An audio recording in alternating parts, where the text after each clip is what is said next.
Chapitre 16.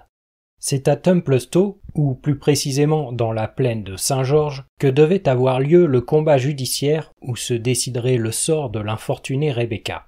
De toutes parts, la foule accourait comme à une fête villageoise, et, déjà, la masse des curieux s'agglomérait autour de la lice qui allait être le théâtre de la tragédie.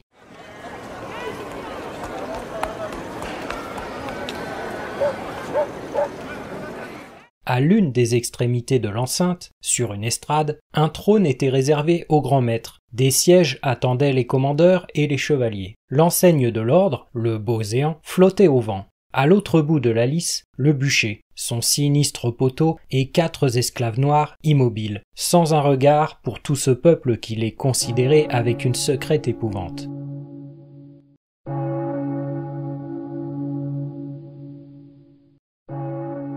La grosse cloche de Templestowe ébranla l'air. Au lugubre signal, tous les yeux se tournèrent vers la porte de la commanderie.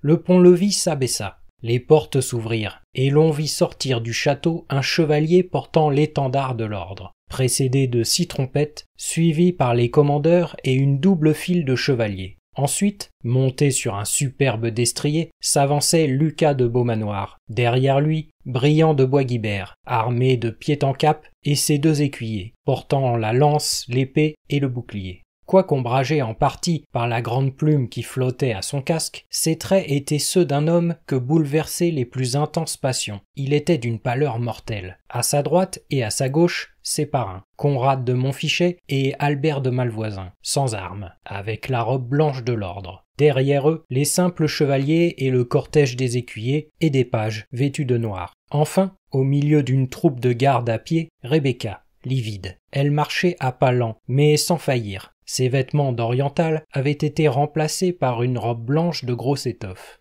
Une telle fermeté d'âme, une telle résignation aussi, se lisait sur son visage que les cœurs les plus endurcis par le fanatisme ne pouvaient se retenir de déplorer que le démon eût fait de cette créature d'apparence si noble un vase d'opprobre et de perdition.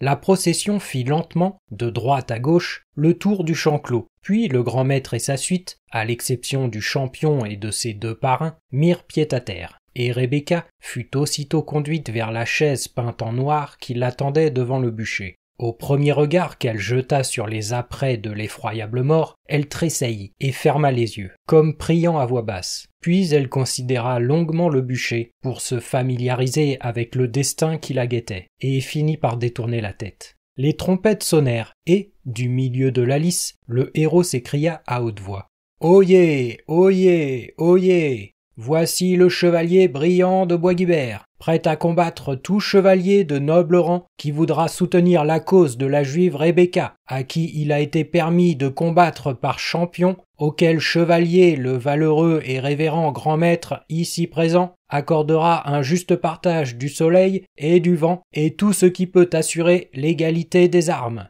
Les trompettes retentirent une seconde fois, et un profond silence régna pendant quelques minutes.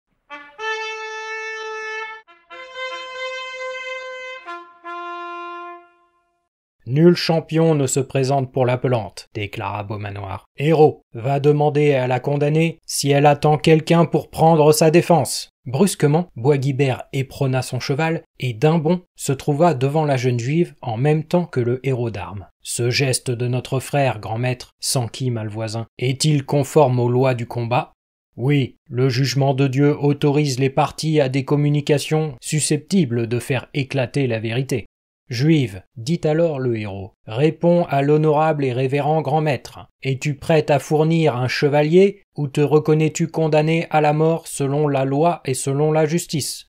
Je suis innocente et injustement condamnée. Je demande tel délai auquel j'ai droit pour voir si Dieu, aux yeux de qui le temps n'est rien, ne m'enverra pas un sauveur. Sinon, que sa volonté soit faite. » Le héros porta la réponse. « À Dieu ne plaise, déclara Beaumanoir, que nul juif ou païen puisse m'accuser d'iniquité. Nous attendrons donc la venue d'un champion jusqu'à ce que l'ombre glisse de l'ouest à l'est. Ce délai passé, que la condamnée se prépare à la mort. Rebecca inclina la tête d'un air de soumission, puis leva les yeux vers le ciel comme pour implorer de lui le secours qu'elle n'espérait plus des hommes. Au même instant, la voix de Bois-Guilbert la rappelait à elle-même. « Rebecca, m'entends-tu ? Je n'ai pas d'oreille pour toi. Tu m'entends, et le son de mes paroles m'épouvante moi-même. Cette lisse, ce siège funèbre, ce bûcher, je vis un cauchemar qui abuse mes sens. Mes sens me disent à moi que ce bûcher est dressé pour conduire mon âme par un chemin terrible, mais court à la gloire de l'éternité.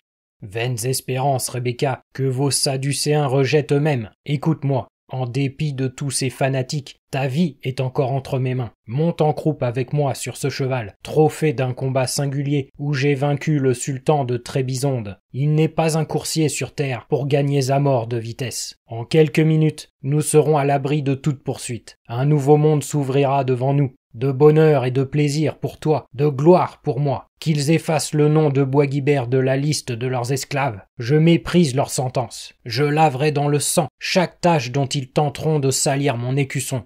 Je monterai 10 fois sur ce bûcher, plutôt que de faire un pas pour te suivre. » Albert de Malvoisin s'approcha, inquiet de la longueur de l'entretien. « A-t-elle avoué » lança-t-il à Bois-Guilbert. « Ou est-elle toujours résolue à nier ?» « Résolu, » répondit le Templier avec un sourire amer. Il regagna à pas lents la place qui lui avait été assignée. 2 heures s'étaient écoulées, et nul champion ne se présentait. L'opinion générale était désormais qu'aucun chevalier n'entrerait en lice pour la cause d'une juive condamnée pour un crime de sorcellerie, si belle fût-elle, lorsqu'on vit, tout à coup, du fond de la plaine, accourir un cavalier, bride abattue. « Le champion ! Le champion !» cria-t-on de tous côtés. Et, malgré les préjugés et les préventions de la foule, il s'éleva une immense acclamation.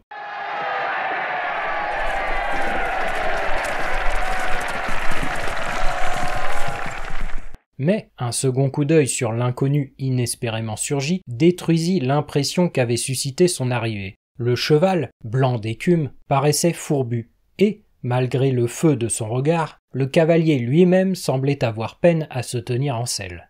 « Je suis noble et chevalier, » déclara-t-il fièrement au héros d'armes qui s'avançait à sa rencontre. « Je viens ici pour défendre de la lance et de l'épée la cause de Rebecca, fille d'Isaac d'York, et pour défier sire Briand de Bois-Guilbert au combat à outrance, comme traître, meurtrier et menteur. Je le prouverai avec l'aide de Dieu, de Notre-Dame et de Monseigneur Saint-Georges. » « Que cet inconnu prouve d'abord, » répliqua Malvoisin, « qu'il est chevalier de noble lignage. »« Albert de Malvoisin, » répondit le chevalier en relevant la visière de son casque. « Mon lignage est plus pur que le tien, je suis Wilfrid d'Ivanoé. »« Je ne te combattrai pas, » s'écria Bois-Guilbert d'une voix altérée. « Guéris d'abord tes blessures, prends un meilleur cheval, et peut-être alors consentirai-je à te châtier de tes bravades. » Templier orgueilleux, as-tu donc oublié que 2 fois déjà cette lance t'a jeté à terre? Si tu n'acceptes pas de combat à l'instant même, à travers toutes les cours de l'Europe, toutes les commanderies de ton ordre, je te proclamerai lâche et félon.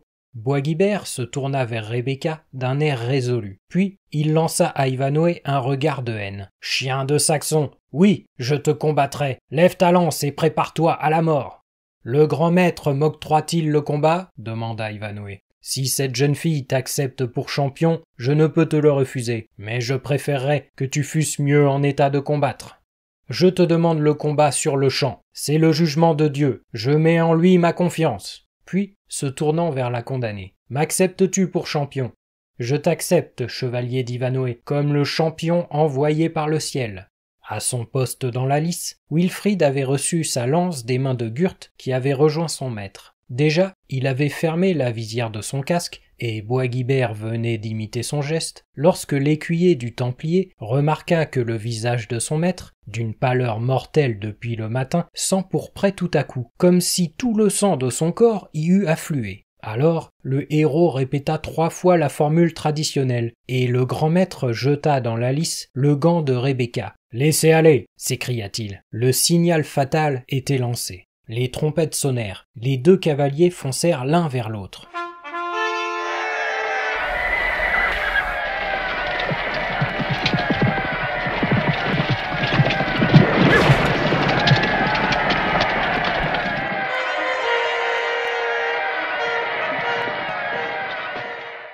Ivanhoe, à peine rétabli de ses blessures, et son destrier, épuisé par une course folle, ne purent résister au premier choc et roulèrent dans la poussière. L'événement n'était que trop prévu, il ne surprit personne. Mais, ce qui provoqua une seconde plus tard la stupéfaction générale, ce fut le spectacle de Bois-Guilbert, dont le bouclier avait été pourtant si faiblement frappé par la lance d'Ivanhoe, perdant l'équilibre, vidant les étriers et s'effondrant sur le sol. Wilfrid s'était à ce moment dégagé de son cheval. Il était déjà debout, l'épée à la main devant son adversaire toujours à terre, et comme inerte. Il se précipita sur lui, et, la pointe de l'épée sur la gorge, il lui cria de se rendre s'il voulait se sauver du coup de grâce. Le Templier ne répondit pas. « Épargne-le, sire chevalier !» cria le grand maître. « Accorde-lui le temps du repentir. Ne fais pas périr à la fois son corps et son âme. Nous le déclarons vaincu. » Quand, sur l'ordre de Lucas de Beaumanoir, on eut détaché le casque de Brillant de Bois-Guilbert, on aperçut un visage enflammé et des yeux clos. Un instant, ils se rouvrirent. Ils étaient fixes et vitreux.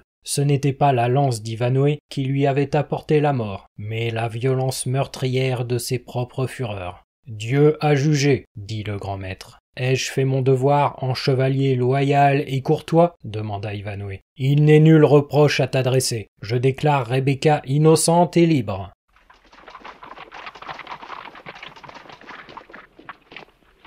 Le bruit d'une troupe à cheval l'interrompit. Il se retourna. C'était Richard, sous son armure noire, suivi d'hommes d'armes et de chevaliers. « Trop tard !» soupira Richard. « Il m'appartenait à moi seul de punir l'orgueilleux. Es-tu fou, Wilfrid, d'avoir couru une telle aventure quand tu as à peine la force de supporter le poids de tes armes ? Le ciel s'est chargé du châtiment. Bois-Guilbert ne méritait pas la fin glorieuse que vous lui destiniez. Que la paix soit avec lui s'il se peut, dit Richard, en jetant un regard sur le corps étendu dans l'arène. Il était brave, il est mort en brave. À présent, fais ton devoir. Un des chevaliers de la suite royale sortit alors des rangs, s'avança vers le commandeur Malvoisin et lui toucha l'épaule. « Albert de Malvoisin, je t'arrête comme coupable de haute trahison. » Jusque-là, muet d'étonnement devant cette irruption d'hommes d'armes, Lucas de Beaumanoir recouvra aussitôt la parole. « Quel est l'audacieux qui ose arrêter un chevalier du Temple dans l'enceinte de sa commanderie, en présence du grand maître ? Moi, Henri Bohain, comte d'Essex, grand connétable d'Angleterre. Sur l'ordre de Richard Plantagenet, ici présent, ajouta Richard en levant la visière de son casque. Conrad de Montfichet, ta chance est grande de ne pas être né mon sujet. Quant à toi, Malvoisin, attends-toi à la mort d'ici à 8 jours. Je résisterai à cette sentence, cria Beaumanoir. Lève les yeux sur Templestowe, orgueilleux. Tu verras flotter sur ses tours l'étendard royal d'Angleterre et non plus la bannière de ton ordre. Prudence, Beaumanoir. Ton bras est dans la gueule du lion. J'en appellerai à Rome. À ton aise. Pour l'heure, retire-toi avec tes Templiers dans quelques autres commanderies, s'il en est une qui ne soit un repère de traîtres et de félons complotant contre le roi et la paix de l'Angleterre, à moins que tu ne consentes à rester ici, hôte de Richard et témoin de sa justice. L'hospitalité, là où j'ai le droit de commander, jamais. Chapelain, entonne le psaume Quar fremununt gentes. Chevaliers, écuyers, soldats du Saint-Temple, suivez la bannière de Beauséant. Lucas de Beaumanoir avait lancé son appel avec autant de solennité que s'il eût été l'égal du roi, et tous ses chevaliers se rangèrent autour de lui. Puis ils formèrent une sombre ligne de lance. La foule, qui jusque-là leur avait jeté des imprécations, recula, silencieuse. Les trompettes sonnèrent l'air oriental qui était l'ordre de marche des Templiers et, rompant le front, montrant à Richard qu'ils obéissaient à leur grand maître et non aux ordres du roi, les chevaliers suivirent à pas lents Lucas de Beaumanoir.